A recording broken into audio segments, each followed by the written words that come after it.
الحمدللہ رب العالمین والصلاة والسلام علی سید الانبیاء والمرسلین وعلی آلہ وصحبہ وامتہ اجمعین۔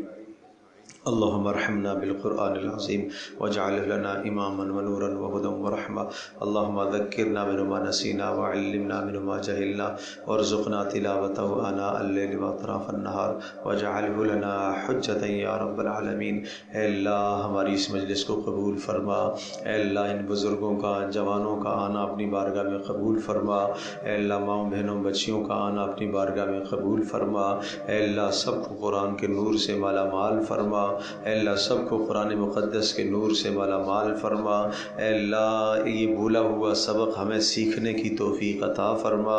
اس بھولے ہوئے سبق کو ہمیں پڑھنے کی توفیق عطا فرما، اے اللہ پڑھ کر عمل کرنے کی توفیق عطا فرما، اے اللہ اس کی برکت سے ہمارے گھروں میں رحمتیں اور برکتیں نازل فرما، اے اللہ اس کی برکت سے ہماری مشکلات کو حل فرما، اے اللہ اس کی برکت سے ہمارے بیماروں کو شفا عطا فرما، اے اللہ اس کی برکت سے ہمارے پریشان حالوں کے پریشانیوں کو دور فرما،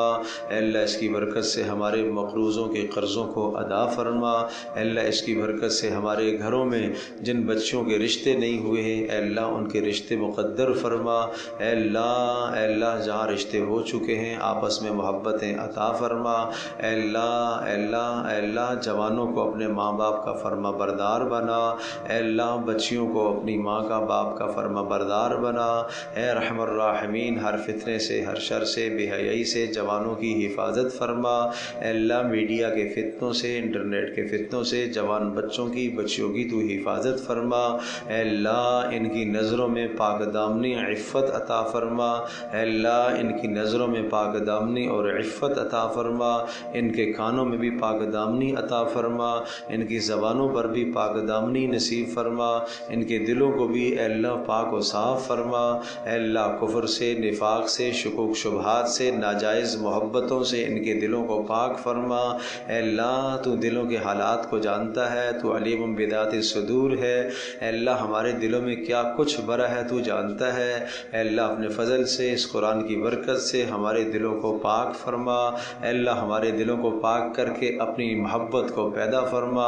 اپنے نبی پاک صلی اللہ علیہ وسلم کی محبت کو ہمارے دلوں میں پیدا فرما، اے اللہ ہمارے دلوں میں اپنے ماں باپ کی بہن بھائیوں کی اعزاء اقربا کی جائز اور محرم رشتوں کی محبتوں کو عطا فرما، ناجائز محبتیں ہمارے دل سے رخصت فرما، دنیا کی محبتیں ہمارے دل سے رخصت فرما، گناہ اور نافرمانیوں کے وسوسے اور خیالات ہمارے دلوں سے رخصت فرما، اے ارحم الراحمین ہماری دعاؤں کو قبول فرما، اے اللہ جو مانگا وہ بھی عطا فرما، جو نہ مانگ سکے وہ بھی عطا فرما، اس گھر کے اندر خیروں اور برکتوں کو نازل فرما، جو انتظام و اہتمام کیا گیا ہے اسے قبول فرما، اے اللہ پورے اہل خانہ کو، مردوں کو، عورتوں کو، بچوں کو دین کا داعی بنا، اے اللہ دین کی خدمت کے لیے سب کو قبول فرما، آفات و بلیات سے پورے گھرانے کی حفاظت فرما، وصلی اللہ تعالی علی خیر خلق محمد صلی اللہ علیہ وسلم۔